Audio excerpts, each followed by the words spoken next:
Di sebuah desa terpencil di Jawa, ada seorang wanita tua yang dikenal sebagai tukang jamu.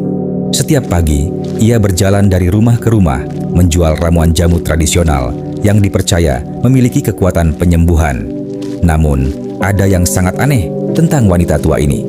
Tak ada satupun yang tahu pasti di mana rumahnya, dan ia selalu muncul di tempat yang sama setiap hari, meskipun tidak ada yang melihatnya kembali ke rumahnya.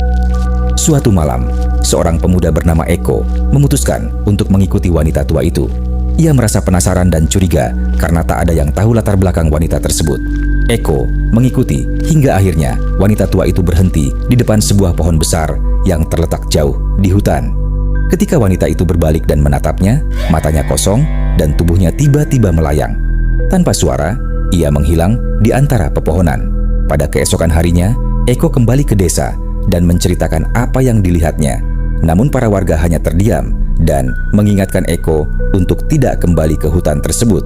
Mereka percaya bahwa wanita tua itu bukanlah manusia, melainkan roh yang disumpah untuk menjual jamu kepada manusia, karena ia adalah pengabdi iblis penyembahan penjaga hutan yang tidak pernah berhenti mengawasi desa.